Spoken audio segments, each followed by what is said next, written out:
Grabar. Habíamos visto que la ecuación de vorticidad era la siguiente. De z a dt es igual a menos b punto gradiente de z más f menos omega por dz a dp menos z más f por divergencia de b más k punto db adp cruz gradiente de omega, ¿ya? Donde a cada término le habíamos puesto nombre, ¿cierto? Este término es la tasa de cambio de la vorticidad relativa. Esta es la dirección horizontal de vorticidad.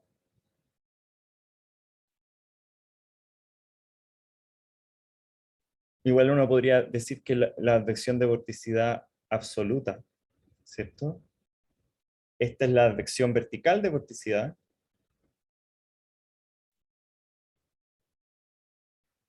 Este es el término de divergencia.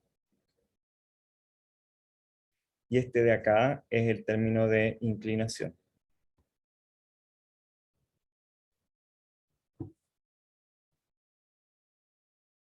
Y bueno, y esa es nuestra ecuación de vorticidad en coordenadas isobáricas. Ahora, vale la pena saber cuál de todos estos términos en escala sinóptica es más importante, ¿sí? Y para eso lo que hacemos es lo que hemos hecho típicamente, ¿cierto? Que ustedes también hicieron en la prueba, que es hacer un análisis de escala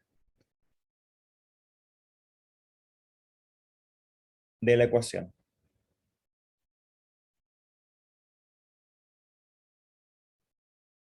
de vorticidad. Y para eso tenemos que acordarnos un poco de nuestras escalas típicas, ¿cierto? Entonces, acordémonos cuáles son algunas de nuestras escalas típicas. La escala típica, por ejemplo, de velocidad, ¿cierto? Son 10 metros por segundo. Escala... L. ¿Alejandro? L. Ah, bueno, sí. L, una escala típica de longitud, 10 a la 6 metros. ¿Qué otra cosa más necesitamos? F. Una escala para F, ¿cierto? Que la vamos a llamar F0, que eso es el F típico en latitudes medias, 10 a la menos 4, segundo a la menos 1. Tenemos otras cosas. ¿Qué más, por ejemplo? W, ¿cierto? La velocidad vertical. Típicamente la velocidad vertical sinóptica es del orden de 1 centímetro por segundo.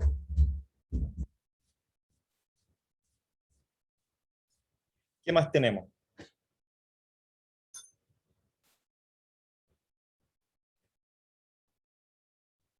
De repente puede que necesitemos H, la escala de altura. Ya la escala de altura típica en la escala sinóptica es la escala 10 kilómetros. de la troposfera, exacto, 10 kilómetros, 10 a la 4 metros. Una escala típica de variación de presión es del orden de 10 hectopascales. Ese es el cambio de presión que ocurre en una longitud L de 10 a la 6 metros, en la escala sinóptica. La densidad típica del aire, 1 kilogramo por metro cúbico. La variación de densidad en la escala sinóptica es del orden de 10 a la menos 2. Y acá viene una cosa que no la hemos ni definido, creo, si es que no me equivoco, y es que F, el parámetro de Coriolis, no es constante, ¿cierto? F es 2 omega seno de la latitud. Por lo tanto, F varía con la latitud. ¿Ya? Y eso significa que uno podría hacer una expansión en serie de Taylor, por ejemplo, en serie, para aproximar el valor de f con una función lineal. ¿Se acuerdan cómo era la expansión en serie de Taylor o no? O demasiado, estoy ocupando cosas demasiado misteriosas. F0, Claro, uno hacía, no sé, po, una función F0 de f en 0 más f' en 0 por x más f2' en 0 por x x cuadrado. cuadrado, y así. Eso era la expansión en serie de Taylor de f en torno a 0, de una función f en torno a 0. Igual no es muy bueno que ocupemos, eh, que ocupemos f como nuestra función, pero bueno, esa es para acordarse nomás de cómo es la expansión en serie de Taylor de una función. Uno también puede hacer lo mismo con el parámetro de Coriolis, ¿ya? Por ejemplo, hacer, hacer una expansión en serie de Taylor de f en torno a una cierta latitud phi sub 0, ¿sí? Entonces, f de phi sub 0 va a ser igual a 2 omega por seno de phi sub 0, o sea, f de phi sub 0, o f de phi, si ustedes quieren, más la derivada de f, que sería la derivada de 2 omega seno phi. La derivada de 2 omega seno phi es 2 omega coseno phi por phi menos phi 0, ¿cierto? Pero es la derivada evaluada en phi 0, así que es 2 omegas coseno phi 0 por phi menos phi 0, ¿sí? Más otros términos, ¿ya? Otros términos. Esto que está acá es lo que le llamamos F0, ¿cierto? A eso le llamamos F0, a 2 omega seno phi 0, evaluado en phi 0. Y acá tenemos más 2 omega coseno de phi 0 por phi menos phi 0. Ahora, hay que pensar que si uno tiene la Tierra,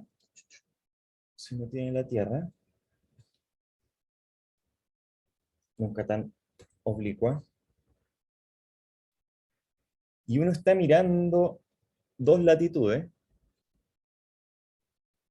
¿cierto? Y uno está mirando, por ejemplo, ahí está phi 0, y este es un phi cualquiera. Phi menos phi 0 es ese ángulo que está acá, ¿cierto? Ese ángulo de ahí va a ser phi menos phi 0.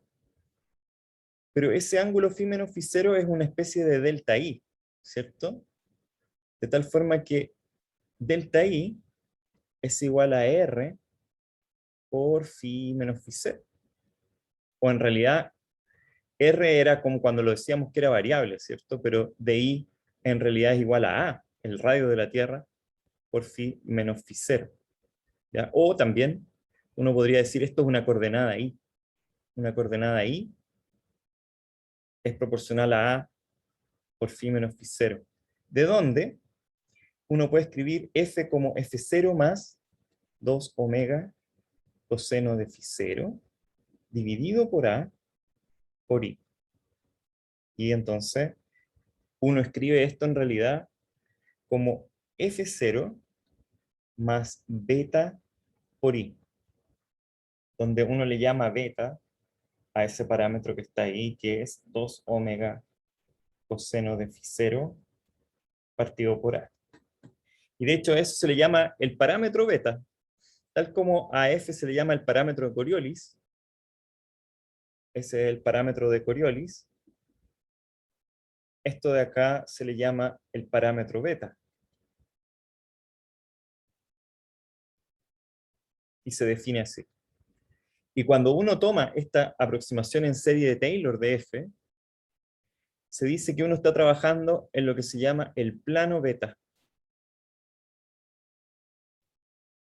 ¿Ya? Porque en realidad lo que uno está haciendo es aproximar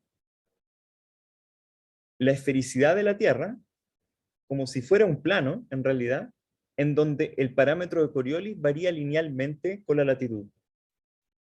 Lo cual no es cierto, ¿cierto? Porque en realidad el parámetro de Coriolis varía de manera más compleja con la latitud, pero esa variación lineal es suficiente para la mayor parte de lo que uno quiere hacer en latitudes medias, porque en latitudes medias uno no tiene que f vale 0, por ejemplo, sino que f se escapa un poco del valor de f0, por ejemplo, si es que uno eligiera phi0, por ejemplo, que fuera phi0 típicamente uno lo elige como 45 grados de latitud, justo al medio. Entonces, cuando uno está mirando latitudes medias, es suficiente que la aproximación de f sea suficientemente buena como para que f tenga valores apropiados alrededor de la latitud phi 0 igual a 45 grados. ¿Sí? Y entonces aparece ese parámetro beta que también necesita de una escala, ¿ya? Y beta, entonces, es aproximadamente 10 a la menos 11 metros a la menos 1, segundos a la menos 1. ¿De dónde aparece este parámetro beta? Ya lo vamos a ver. Ya vamos a ver de dónde aparece, porque estamos mirando la ecuación de vorticidad y no es claro que aparezca un parámetro beta ahí. Entonces lo primero es ver la escala de la vorticidad relativa. La vorticidad relativa sabemos que la podemos definir como la componente horizontal de la vorticidad, ¿cierto? Que es de dA de x menos du a de y, ¿ya? Y eso tiene escala, si es que uno mira los términos, ¿cierto? Tiene escala u partido por L, ¿ya? Pero en realidad, y aquí viene una cosa importante, en realidad la escala del término de vorticidad relativa no es u partido por L necesariamente, sino que es menor o igual que u partido por L, ¿ya? Porque uno da la posibilidad que haya una cierta cancelación entre ambos términos, ¿sí? Se reduciría como un orden de magnitud, ¿no? Se podría reducir un orden de magnitud, ¿ya? Y si uno toma la escala sinóptica, ¿cierto? U partido por L es 10 a la 6 dividido por, perdón, 10 dividido por 10 a la 6, esto es 10 a la menos 5, segundos a la menos 1. O sea, en realidad la vorticidad relativa es a lo más 10 a la menos 5 segundos a la menos 1. ¿Ya? Y fíjense que F0, nuestro parámetro de Coriolis, es del orden de 10 a la menos 4 segundos a la menos 1.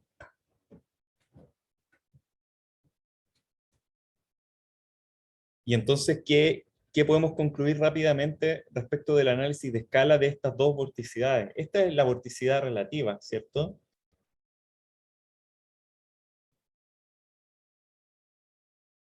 Y esta de acá, nosotros hablamos de parámetro de Coriolis, pero en realidad ya le pusimos un nombre más elegante a esto, ¿cierto? Esta es la vorticidad planetaria.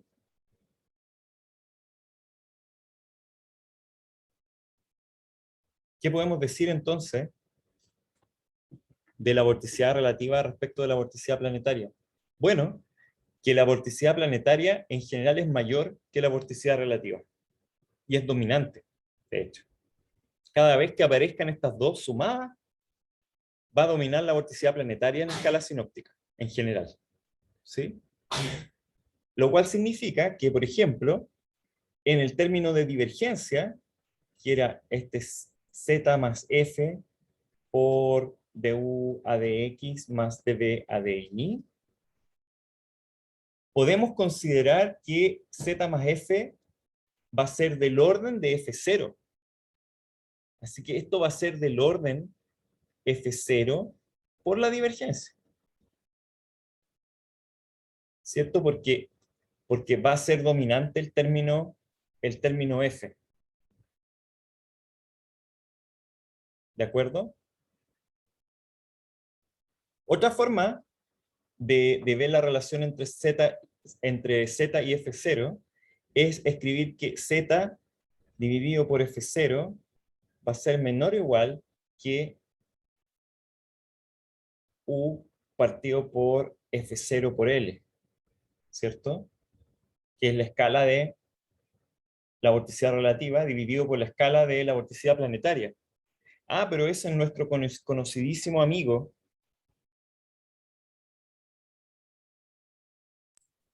Rossby. El número de Rossby. Y nosotros sabemos que en escala sinóptica, y aquí, estoy tan contento con la pizarra, no voy a decir nada para que no muera, ¿ya? No voy a decir nada, no me escuchan, borren eso del video. Pero miren la letra bonita que voy a sacar acá.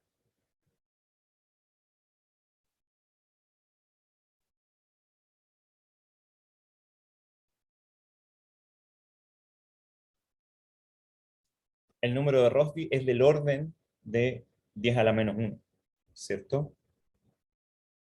Esa es una O. El látex, esa O sale así, Pascal O gigante. Que quiere decir que el número de Rossby es de orden 10 a la menos 1. Por lo tanto, la relación entre la vorticidad relativa y la vorticidad planetaria sigue el número de Rossby. Así que eso es algo que uno debiera recordar. Porque, como ustedes vieron en el control, si es que se dieron cuenta algunos, en un ciclón muy intenso, esto no es verdad. ¿Cierto? Porque en un ciclón muy intenso, la vorticidad planetaria y la relativa tienen aproximadamente el mismo orden. Así que el número de Rossby es cercano a 1, ¿ya? Y por lo tanto, esto no es cierto, ya no es cierto. Ambos términos son importantes. Entonces, si es que uno fuera, por ejemplo, a estudiar un ciclón muy potente, uno no podría hacer esta igualdad, ¿sí? Eso no funciona para un ciclón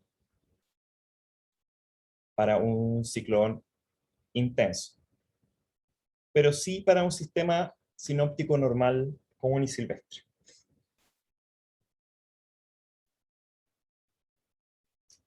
Ok.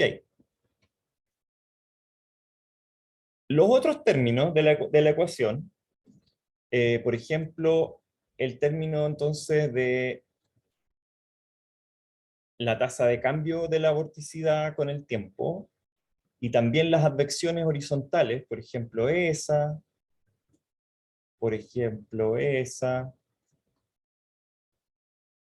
siguen todas la siguiente escala, siguen toda la escala de U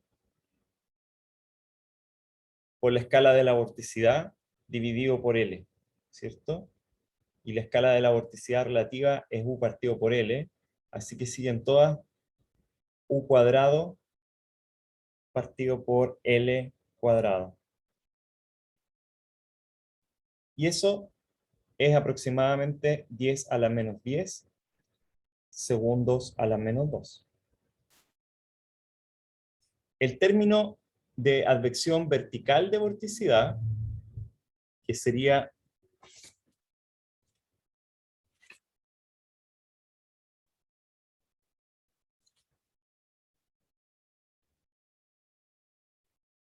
sí, bueno, vamos a escribirlo para el análisis de escala. Se entiende que acabamos de deducir en la clase pasada al menos la ecuación de vorticidad en coordenadas cartesianas, pero para el análisis de escala vamos a continuar ocupando la ecuación cartesiana nomás, porque es más fácil, pero obviamente el término no cambia por el cambio de coordenadas. ¿Ya? La magnitud del término, la relación entre los términos no cambia por el cambio de coordenadas.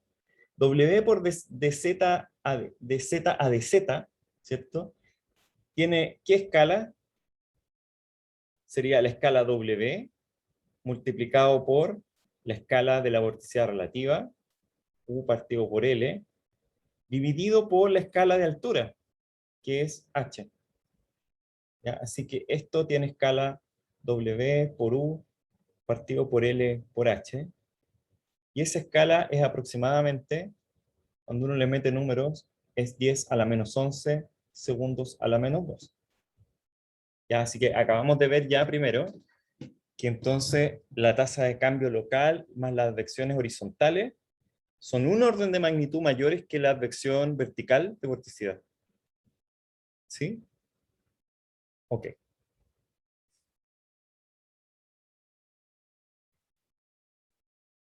Volvamos a mirar la ecuación. Entonces, acá tenemos este término que vamos a ponerlo con amarillo. Ese término ya está ok, ¿cierto? Estos términos de acá son el viento horizontal por el gradiente de z. Y aquí viene algo interesante. ¿Se recuerdan que hicimos este análisis de cuánto vale f? ¿Sí? Porque f, dijimos, varía con la latitud. Así que f tiene, efectivamente tiene una variación latitudinal que no es cero. Hay un gradiente de vorticidad planetaria. ¿Sí? Entonces, cuando uno mira por separado ese término, ¿sí? Cuando uno lo mira por separado el término de la advección, uno ve que menos gradiente de z más f, perdón,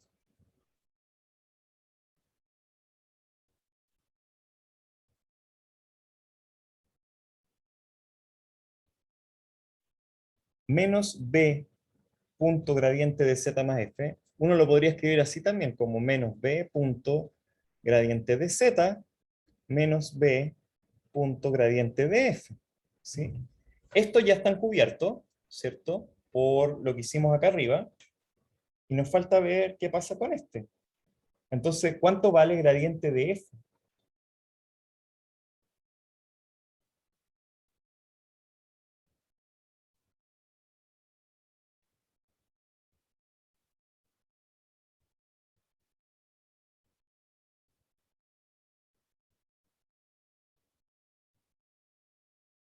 Eh, bueno, depende de la latitud primero, pues.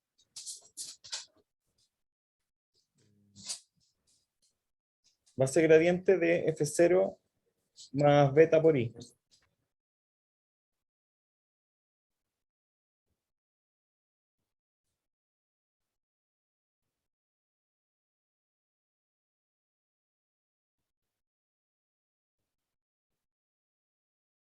Nos quedaría el puro término beta. ¿Cómo, Sebastián? Nos quedaría el puro término beta de esa Sí, cosa. que haría el puro término beta, pero ¿qué más? El gradiente de I, ¿no? Beta por el gradiente de i. ¿No? ¡Ay, no me vuelvan loco! El gradiente es el operador d de x, d de i, según j. Es un operador vectorial, ¿cierto? Entonces, ¿cuánto vale el gradiente de esa función?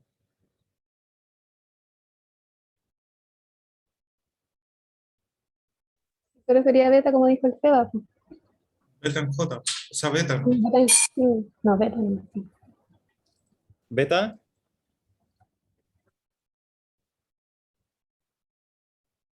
Pero el gradiente es un vector.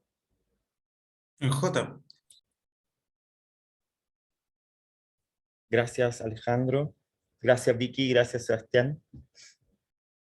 Beta según j. Ya, entonces, ¿cuánto vale menos b punto gradiente de f?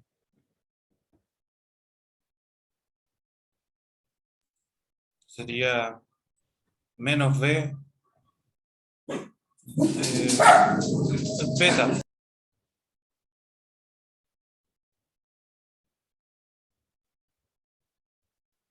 Menos b por beta, ¿ya? Y este término es lo que se llama la advección planetaria de vorticidad.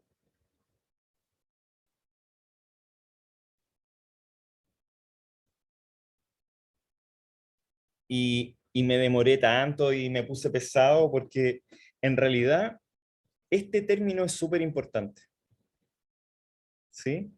Y es súper importante porque este término explica la formación de las ondas de Rossby. Si no existiera una variación del parámetro de Coriolis con la latitud, no habrían ondas de Rossby.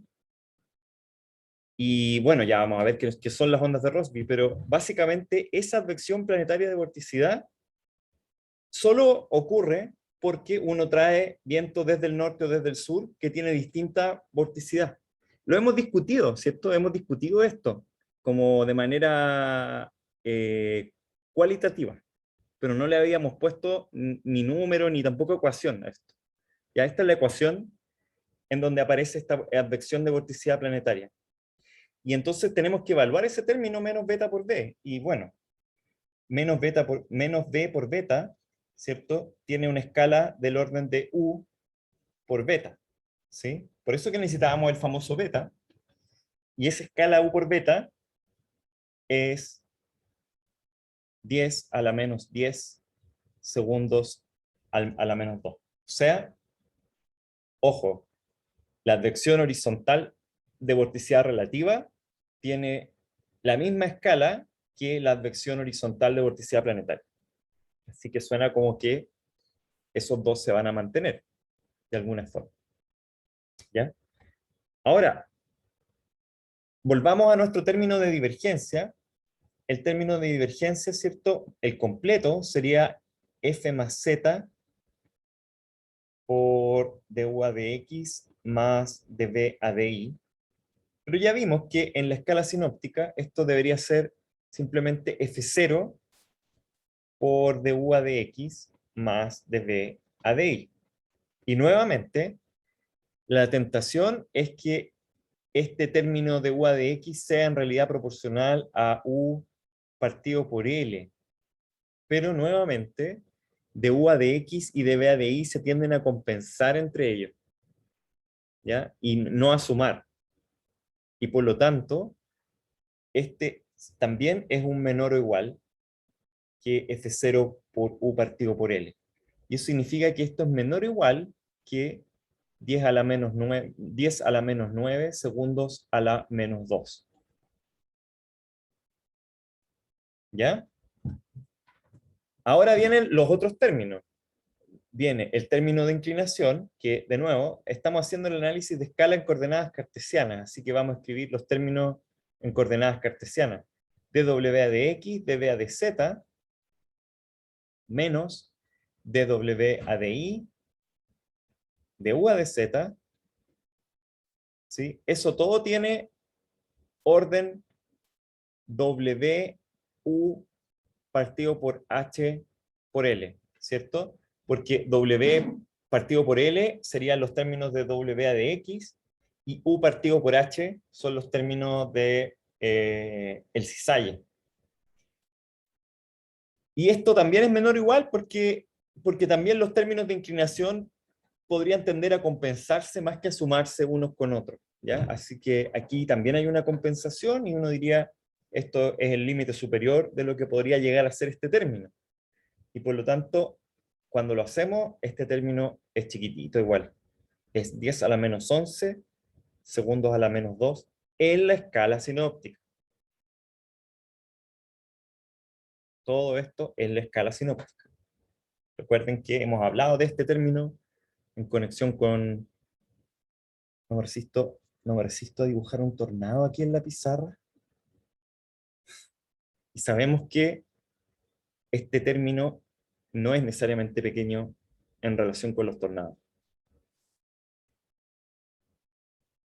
Y bueno, y nos queda otro término, que sería el término solenoidal, que ese término escrito en coordenadas cartesianas es así, 1 sobre ρ cuadrado de ρ a de x por dp a de y menos de ρ de y por dp de x. De nuevo hay compensación entre estos dos, y la escala de este término es aproximadamente delta ρ partido por L por delta P partido por L por 1 sobre ρ cuadrado, ¿sí? Y de acuerdo a nuestros cálculos, ¿cierto? De delta ρ partido por L, delta P partido por L y de ρ cuadrado, este término tiene orden 10 a la menos 11 segundos a la menos 2.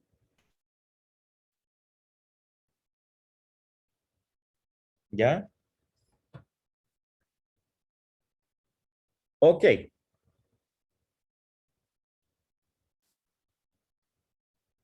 Entonces, bueno, si miramos lo que hemos hecho, nos va a resultar lo siguiente, que de todos los términos de la ecuación de vorticidad,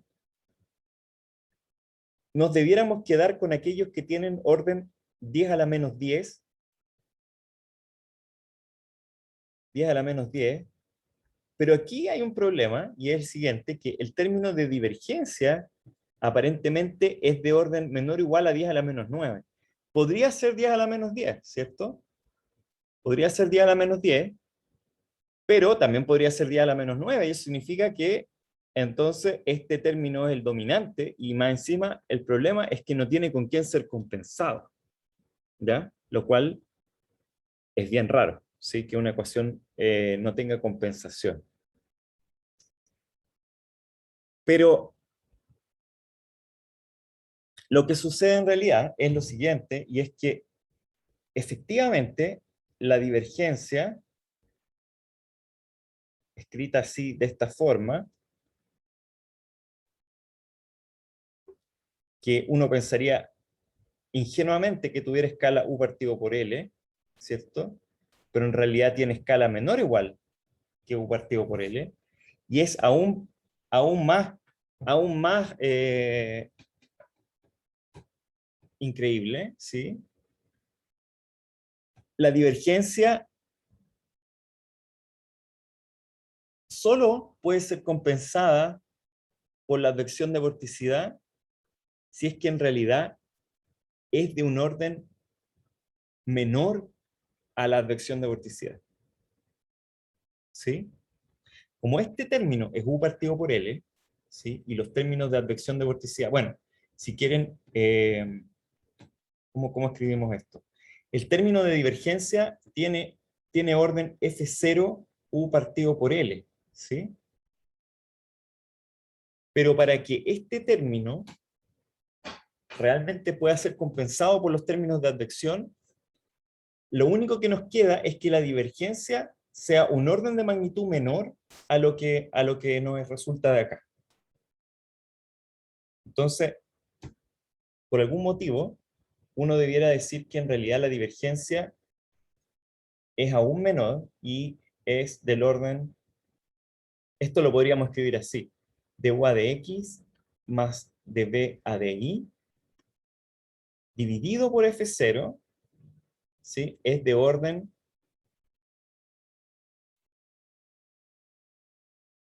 de orden 10 a la menos 2. ¿Ya? O de orden también Rossby al cuadrado. ¿De dónde viene esta condición? Esta condición viene de que efectivamente seamos capaces de compensar el término de divergencia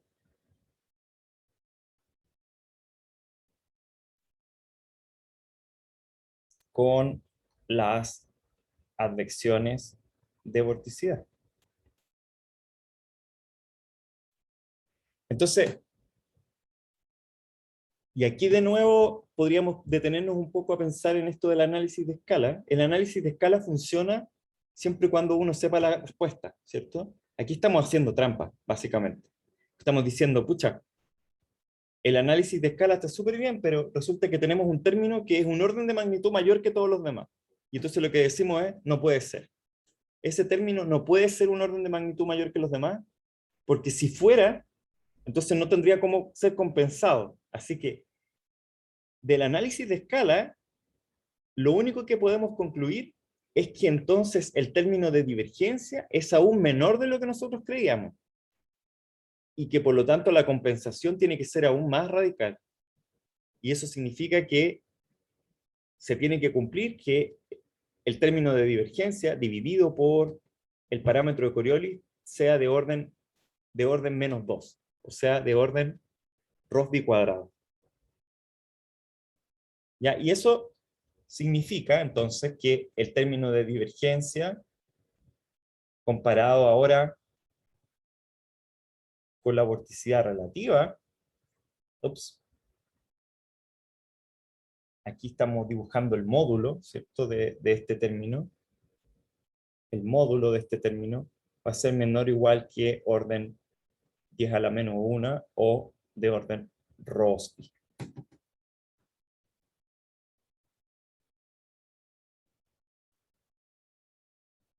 Ya, y ahí sí que ahora sí podemos juntar términos, ¿cierto? Porque lo que decimos es lo siguiente: los términos que nos quedaron sobreviviendo entonces son de z de t es igual a menos u por dz a de x menos b por dz a de y menos b por beta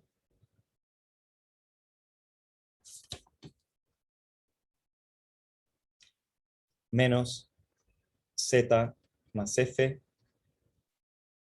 por la divergencia de b. Pero sabemos que ese término de ahí uno podría decir f0 nomás, ¿cierto? Porque el dominante acá de estos dos es el parámetro Coriolis. Así que nos queda dz a dt es igual a menos u por dz a dx menos b por dz a di menos beta por... Ay, menos beta por beta, ¿no?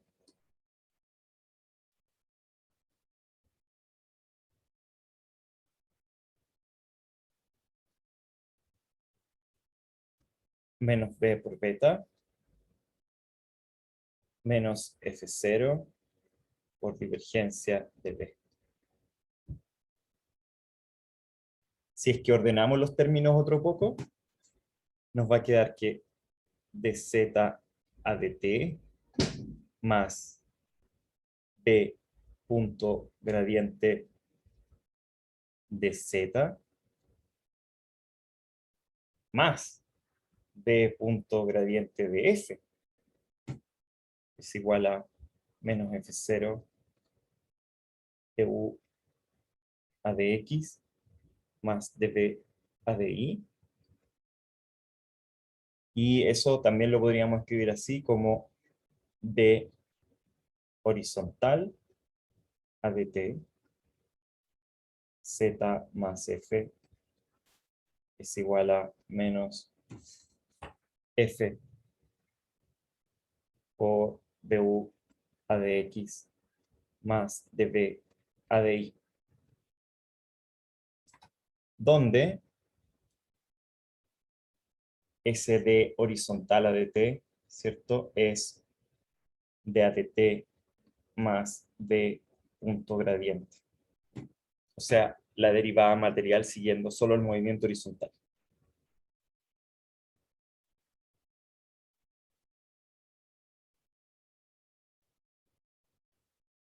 Por supuesto que si es que este movimiento fuera un ciclón, lo que tendríamos que escribir sería la otra ecuación, en que sí incluimos al otro lado, en el término de divergencia, la vorticidad relativa.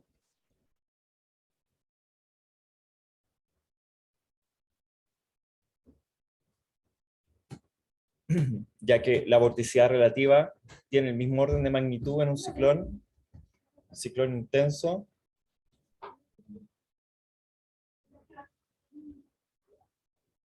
tiene la misma magnitud que la vorticidad planetaria.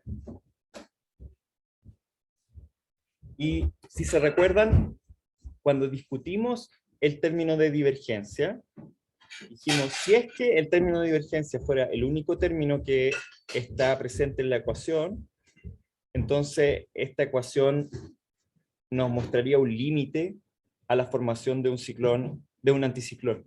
¿Se acuerdan? Porque dijimos, los anticiclones no pueden crecer eternamente porque el término de divergencia, ¿sí? Como que el término de divergencia, como es proporcional a la vorticidad, y la divergencia en un anticiclón es divergencia y no convergencia, entonces como que la formación del anticiclón limitaba su propio crecimiento. ¿Recuerdan esa discusión o no? Sí, Ya, y bueno, lo que vemos ahora es que nosotros eso lo discutimos así como bien sui generis, o sea, con muchas suposiciones, pero en realidad la ecuación que gobierna, la ecuación de vorticidad que gobierna el movimiento de los sistemas sinópticos es una ecuación en donde el único término importante es el término de divergencia. Y por lo tanto, ahora nuestra discusión no es una discusión, la discusión que tuvimos en la otra clase no es una discusión puramente teórica, sino que ahora nos damos cuenta que la discusión que tuvimos era una discusión verdadera sobre lo que pasa realmente en los sistemas sinópticos. Ya en los sistemas sinópticos domina el término de divergencia y eso hace que toda esa discusión que tuvimos sea válida para los sistemas observados. ¿Ya? Y por lo tanto, de nuevo, volvemos a reconciliar esta visión de que los anticiclones no pueden convertirse en tormentas muy intensas.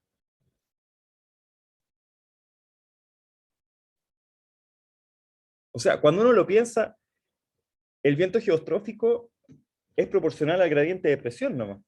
Entonces uno diría, no hay ninguna razón por qué uno no podría tener, por ejemplo, un super anticiclón, una tormenta anticiclónica, ¿cierto? El huracán anticiclónico, no sé, como ustedes le quieran poner, que sería un huracán super fome porque estaría despejado, ¿cierto? Pero habría muchísimo viento. Y estaría súper despejado, no habría lluvia, no habría nada. Bueno, eso no existe en el planeta Tierra.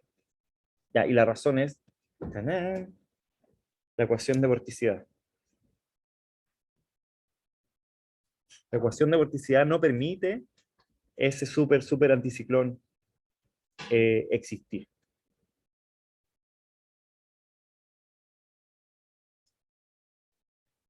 Pero, de nuevo, por el otro lado, los ciclones no tienen ningún límite. Y eso sí que es chori, porque significa que el límite de los ciclones, al menos en esta ecuación, está fuera de la ecuación. O sea, uno podría tener viento infinito y vorticidad infinita en un ciclón.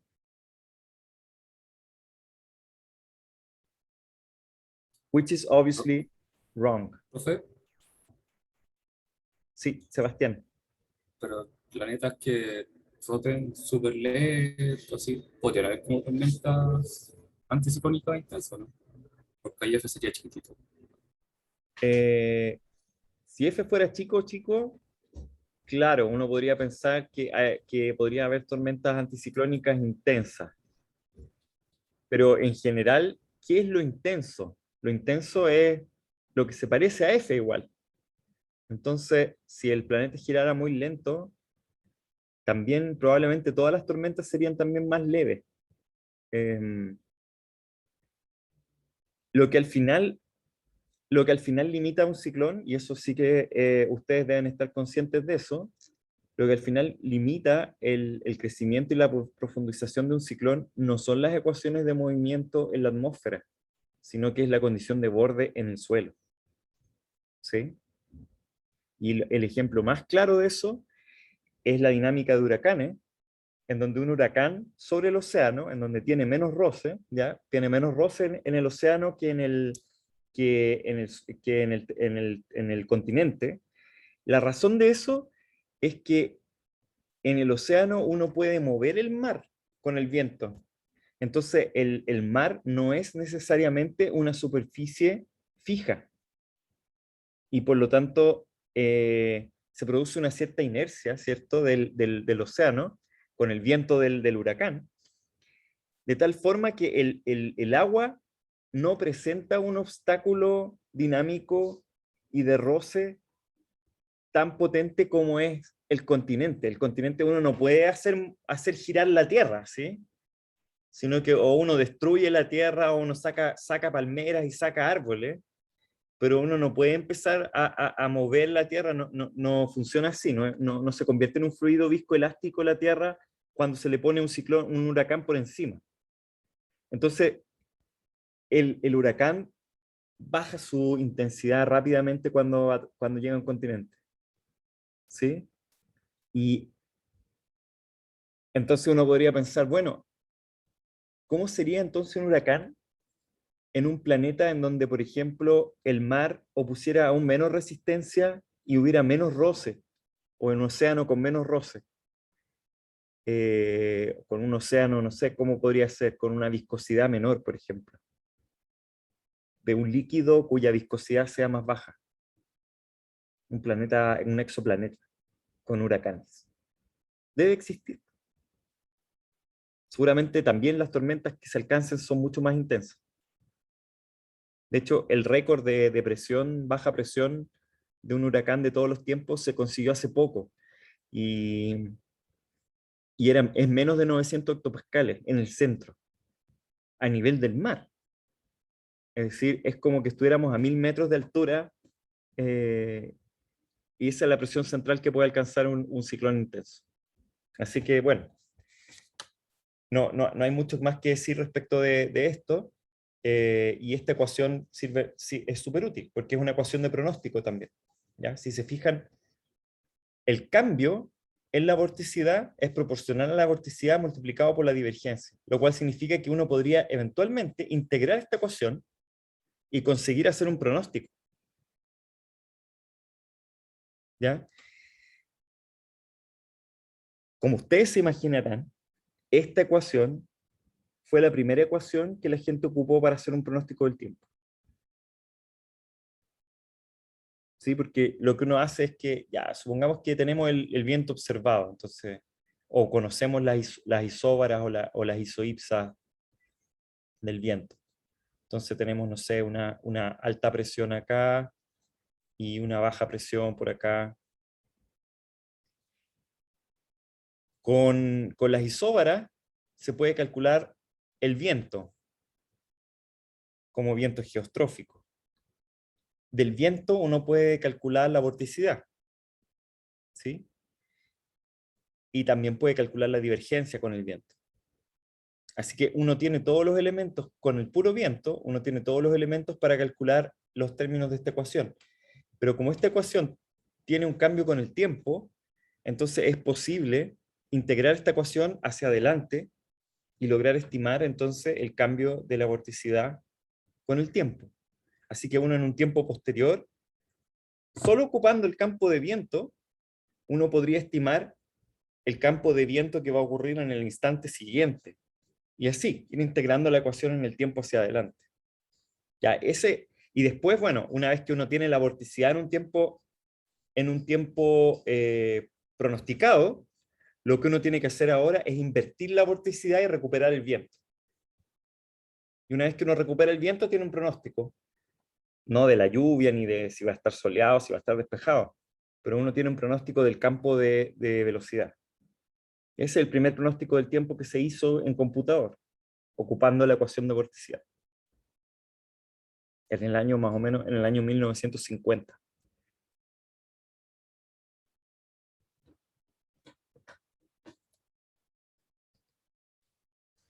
Bueno,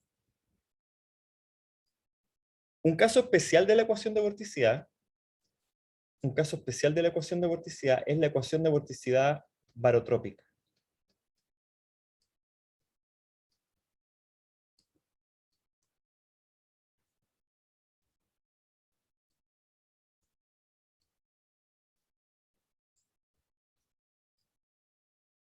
O, mejor dicho, la ecuación de vorticidad potencial barotrópica.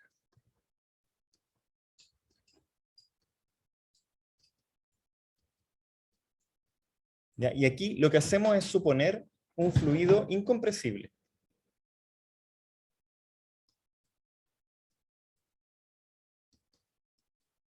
Si se recuerdan, la ecuación de continuidad es así.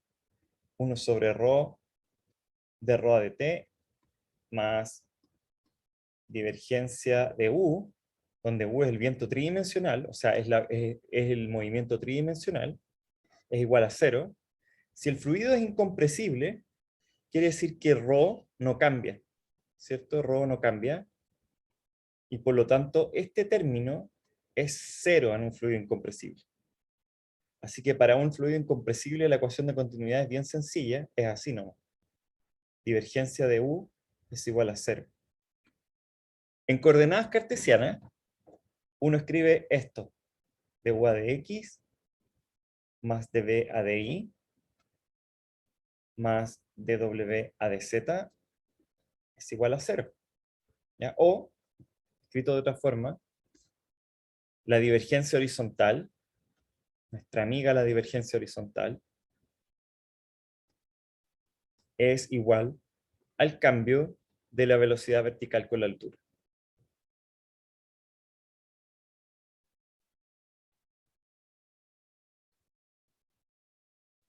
Si eso es así, entonces nuestra ecuación de vorticidad que habíamos derivado recién, ¿cierto? Que era esta de acá,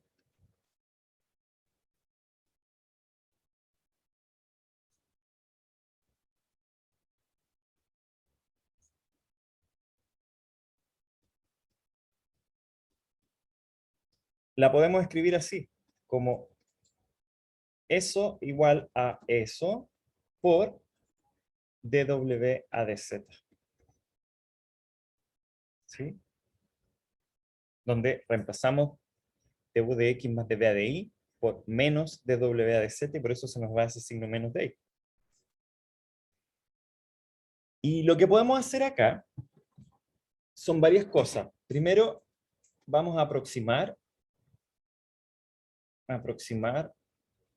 la vorticidad relativa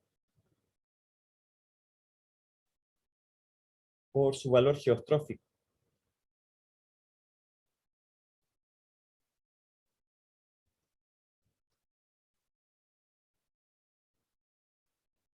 De esa forma, z entonces va a ser aproximadamente igual a z geostrófico, es decir, a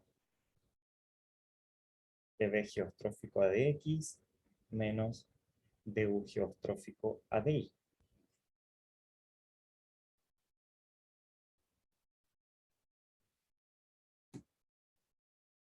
Si eso es así, y si estamos en un fluido barotrópico,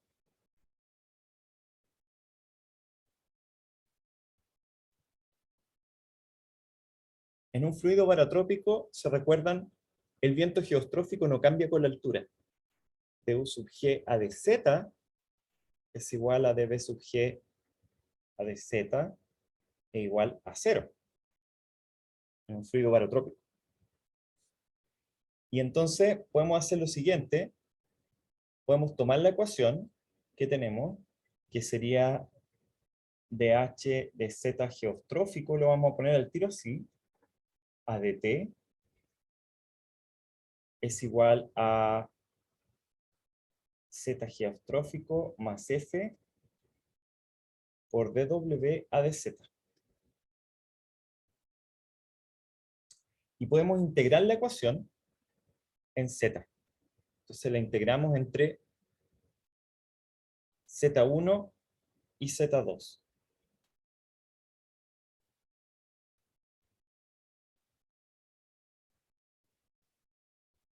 A de z es igual a la integral entre z1 y z2 de z geostrófico más f por dw a de z, donde z2 menos z1 es igual a una cierta altura h. Estamos integrando entre dos niveles de la atmósfera, de tal forma que hay una cierta altura h entre esos dos niveles. Como reemplazamos el viento horizontal por el viento geostrófico y estamos diciendo que nuestro flujo es barotrópico, entonces la vorticidad relativa no cambia con la altura tampoco. Es una constante con la altura. ¿Sí? Así que este término de acá, el término del lado izquierdo, es simplemente h por la derivada material horizontal de la vorticidad absoluta con el tiempo, ¿cierto? El cambio con el tiempo de la vorticidad absoluta por h. Y acá, este término, que sería la vorticidad geostrófica más F, también es constante con Z, por la misma razón, porque es un fluido barotrópico, pero esto no, ¿cierto? Y esto es simplemente W evaluado en Z2 menos W evaluado en Z1, ¿cierto? Teorema fundamental del cálculo. La integral de la derivada es la función evaluada en los puntos extremos.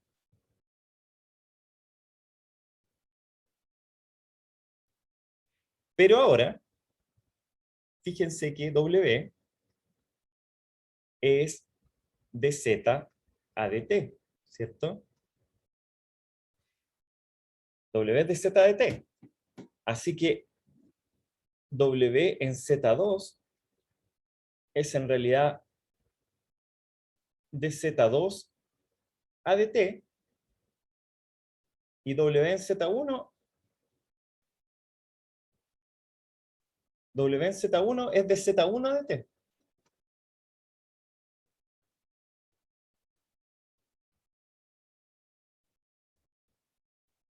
Así que W en Z2 menos W en Z1 es en realidad d a dt de Z2 menos Z1. O sea, este término de acá es en realidad dH a dt. Es el cambio de la altura de la columna de fluido con el tiempo. ¿Sí? Estamos diciendo, este es un fluido material, así que de alguna forma la masa puede cambiar de altura. Y vamos a medir ese cambio de altura de la parte inferior a la parte superior de nuestro fluido. ¿Sí? Tenemos una columna de fluido. Lápiz, ayúdame.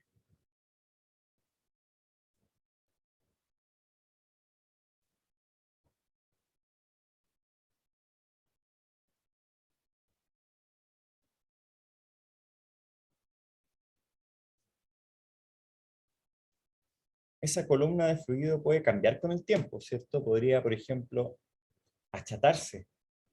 La misma masa achatarse. ¿Sí?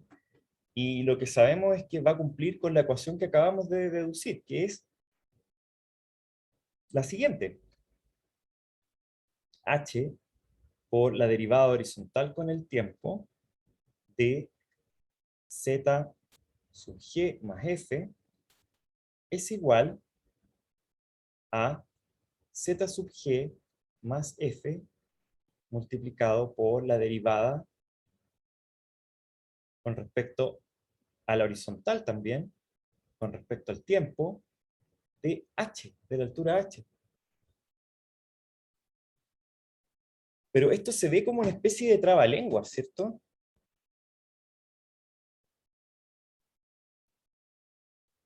Porque miren, aquí tenemos H, y aquí tenemos dH de T de esto. Y aquí tenemos esto, y tenemos D a dH de T.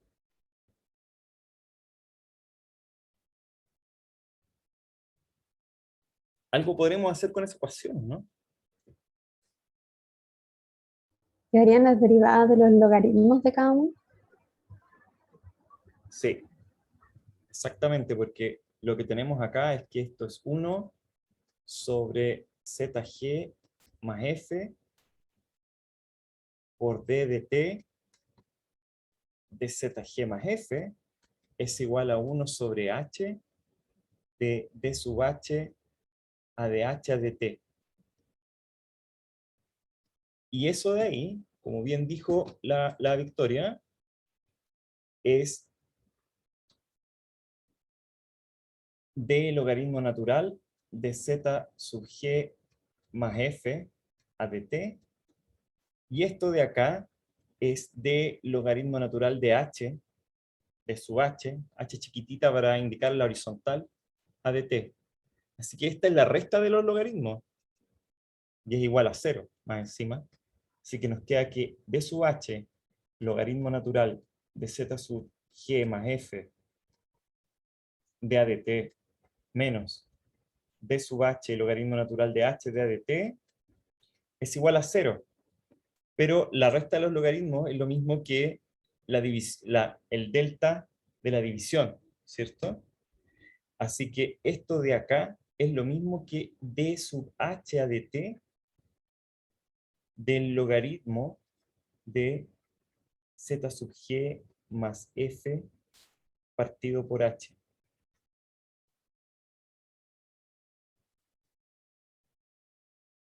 Pero si el logaritmo de una función se conserva, siguiendo una parcela,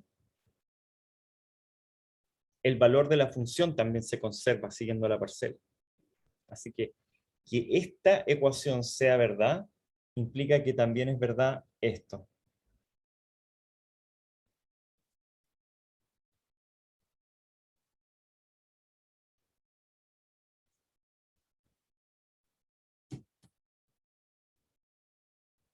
Y esto claramente es una ecuación de conservación, ¿cierto? Esta es una ecuación de conservación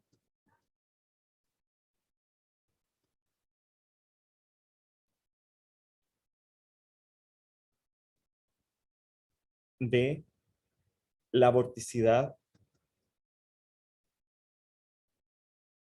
potencial de Rossby, donde la vorticidad potencial de Rossby, que le podríamos llamar Q, la definimos como Z sub G más F partido por H.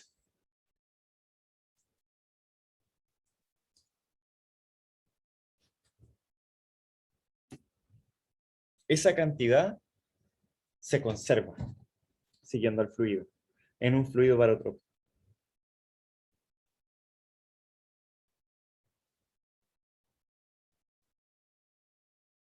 Si miramos cómo es esto, ¿cierto? El hecho que, de nuevo, esta ecuación de conservación nos muestra la verdadera naturaleza física de la vorticidad potencial, en este caso, que es esta variable que sería la vorticidad absoluta geostrófica dividido por la escala de altura o la altura del fluido, de la columna de fluido.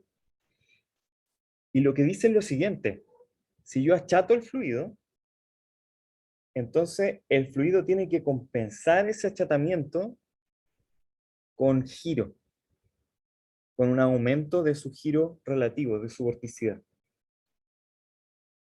Lo mismo, si yo estiro el fluido, ese fluido tiene que compensar también el estiramiento con un giro. En ambos casos, el comportamiento de la parcela tiene que cambiar de manera de compensar ese achatamiento de masa. ¿No les parece que esto es el análogo casi exacto de la conservación de momentum angular? Porque de alguna forma, lo que estamos diciendo es que la parcela de aire tiene que girar más cuando la masa está más distribuida, o tiene que cambiar su giro cuando la masa está más distribuida, versus el caso en que la masa está más concentrada, por ejemplo. Lo cual es como súper análogo a lo que uno ve en la conservación de momento angular. Así que efectivamente esta es la manera en cómo uno es el análogo, ¿cierto?, de la conservación de momento angular para fluido.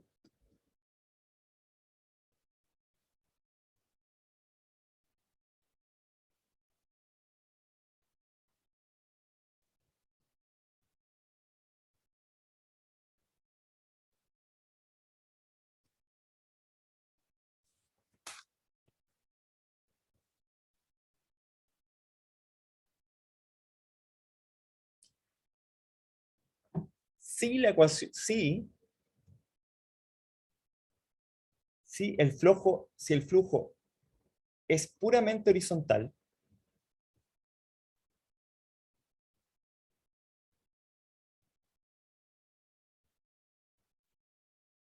en cuyo caso la velocidad vertical es cero, ¿cierto? Porque no hay movimiento en la vertical, eso estamos diciendo, hay solo movimiento en la horizontal. Si el flujo es puramente horizontal, W es 0, y eso implica que H es constante. Y entonces, si el flujo es puramente horizontal,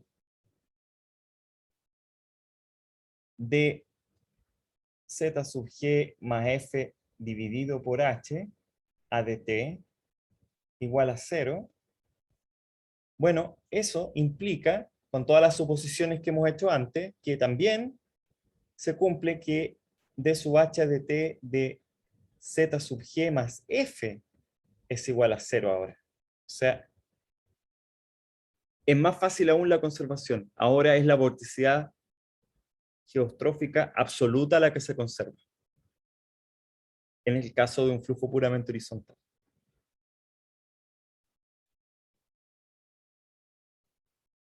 Ahora, esta es la ecuación que efectivamente fue la primera en resolverse numéricamente. Ya la más fácil del mundo. Porque fíjense que es re fácil. O sea, es una ecuación en que hay que conservar esta cantidad y por lo tanto, típicamente esto se hace en el campo de, en el campo de 500 hectopascales. En 500 hectopascales es una buena suposición despreciar la divergencia. ¿Por qué? Porque si uno mira las cosas como en un plano vertical, cuando en la superficie hay convergencia, ¿cierto? En altura hay divergencia, y viceversa, cuando en altura hay convergencia, hay movimientos descendentes, y en la superficie se produce finalmente divergencia.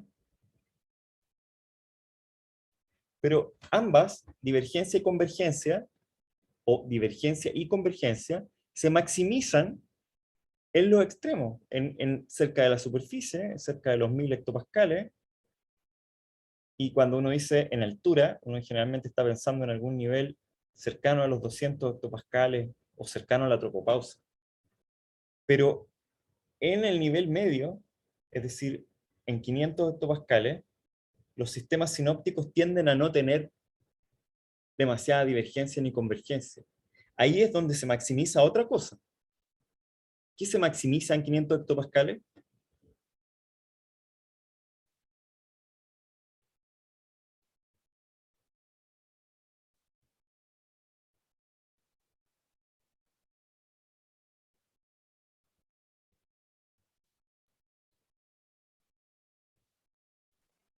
En 500 hectopascales se maximiza el movimiento horizontal, vertical.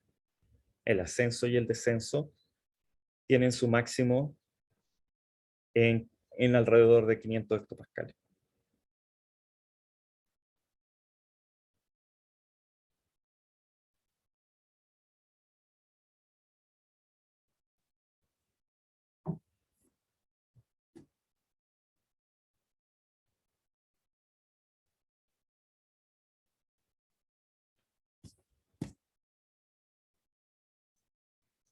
Esta no es la única ecuación de conservación, ¿ya?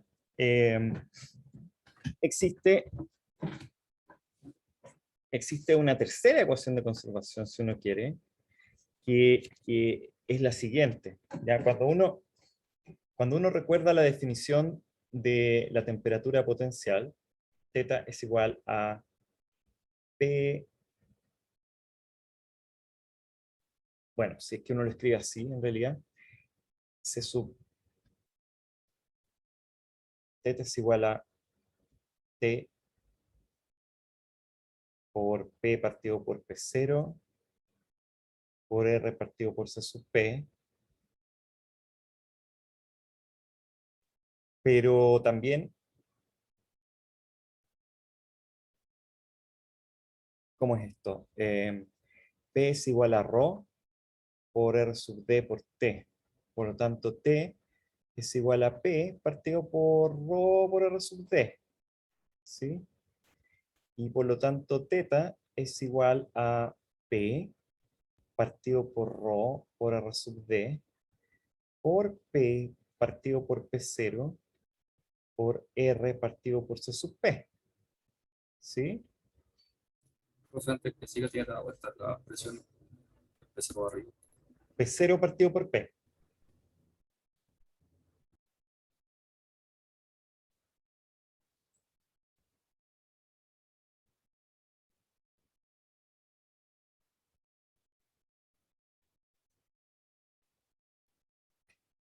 P0 partido por P.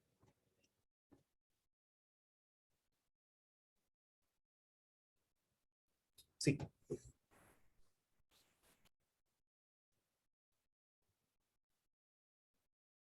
Y bueno, aquí uno puede hacer algunos enjuagues, ¿cierto? Porque tenemos P acá, y también tenemos P acá, tenemos P elevado a menos R partido por C sub P. Pero es menos R partido por C sub P más 1.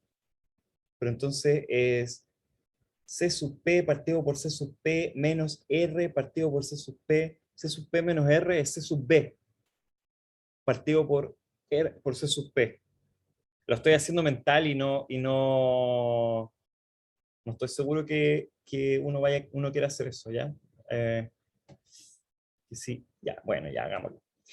P partido por ρ por R sub B por P0 elevado a R partido por C sub P dividido por P elevado a R partido por C sub P. Pero eso en realidad es igual a P0 elevado a R partido por C sub P por P elevado a 1 menos R partido por C sub P dividido por ρ por R sub D. Yes. Pero P elevado a 1 menos R P elevado a 1 menos R sub P menos R partido por C sub P es lo mismo que P elevado a C sub P partido por C sub P menos R partido por C sub P. Y eso es lo mismo que P elevado a C sub B partido por C sub P. ¿Sí? Porque C sub P más C sub B es igual a R. Perdón. C sub P menos C sub B es igual a R. Así que C sub P menos R es igual a C sub B. ¿Ok? Y entonces uno puede escribir simplemente que ρ es igual a P elevado a C sub B partido por C sub P por R sub D por teta a la menos 1 por P0 elevado a R partido por C sub P.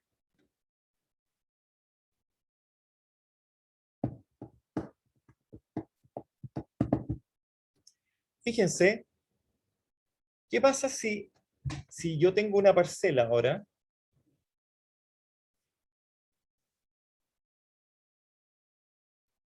de aire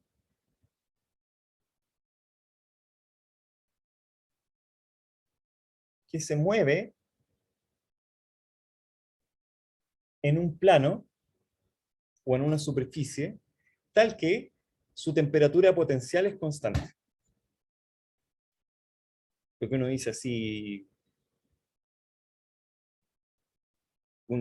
como científicamente, técnicamente, es que se mueve en una superficie isentrópica.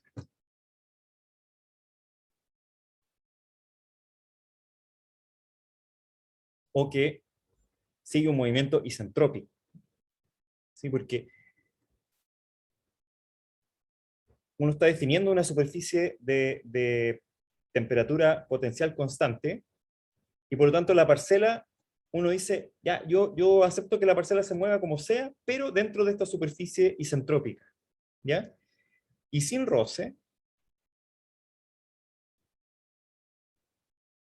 e isentrópica, entonces recordémonos de nuestro querido término de solenoidal, ¿sí? ¿Se recuerdan del término solenoidal? La ecuación de circulación era tal que el cambio en la circulación absoluta de un fluido, ¿sí? era igual al término solenoidal. Pero en este caso, al igual que en un fluido barotrópico, o como un caso especial de fluido barotrópico, la densidad es solo función de la presión en esta superficie isentrópica. ¿Por qué? Porque ρ es igual a P y a todo este chamullo, multiplicado por R sub D por teta. Pero si es que estamos en la superficie isentrópica, teta es constante. ¿Sí? Y por lo tanto ρ es solo función de P. Si ρ es solo función de P, entonces se cumple que en una superficie isentrópica el término solenoidal es 0. ¿Ya? Y eso nos sirve para hacer algo que es bien interesante, porque nuestro teorema de la circulación, ya que lo tenemos que volver un poquito, decía así, que el cambio en la circulación con el tiempo era igual al término solenoidal menos 2 omega por el cambio del área ecuatorial de nuestra parcela o de nuestro circuito de fluido con el tiempo. ¿Se acuerdan de eso? Ahora,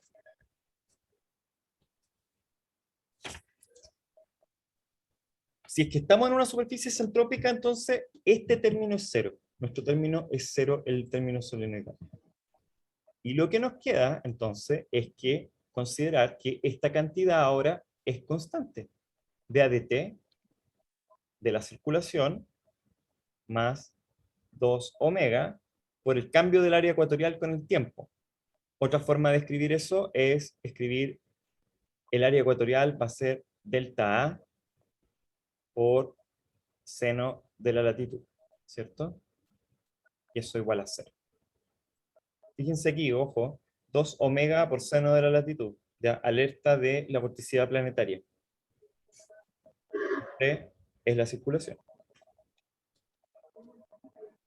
¿Cómo escribimos esto ahora? Entonces, a la conclusión a la que llegamos es la siguiente, que la circulación relativa, ¿cierto? La circulación relativa, si es que nosotros estamos aquí en una superficie isentrópica, ¿sí? Y nosotros tenemos una cierta área acá, delta A, nosotros sabemos que la circulación relativa es aproximadamente igual a la vorticidad en la superficie isentrópica multiplicado por el área. ¿Ya? Cuanto mayor sea el área que estemos considerando, menos precisa va a ser esta igualdad, porque nosotros sabemos que la vorticidad es el límite cuando esa área tiende a ser, ¿cierto? Si el área es chiquitita, esta igualdad funciona. Si el área es grande, no funciona tanto. ¿Ya? Pero si es que tomamos el límite con un área pequeña, podemos escribir entonces nuestra ecuación de la siguiente forma, como d a de t de z por delta A más f por delta A igual a 0, ¿ya? O escrito de otra forma, obtenemos lo siguiente, que delta A por z teta más f es igual a una constante, donde obviamente ese z teta representa a la vorticidad relativa evaluada en una superficie isentrópica.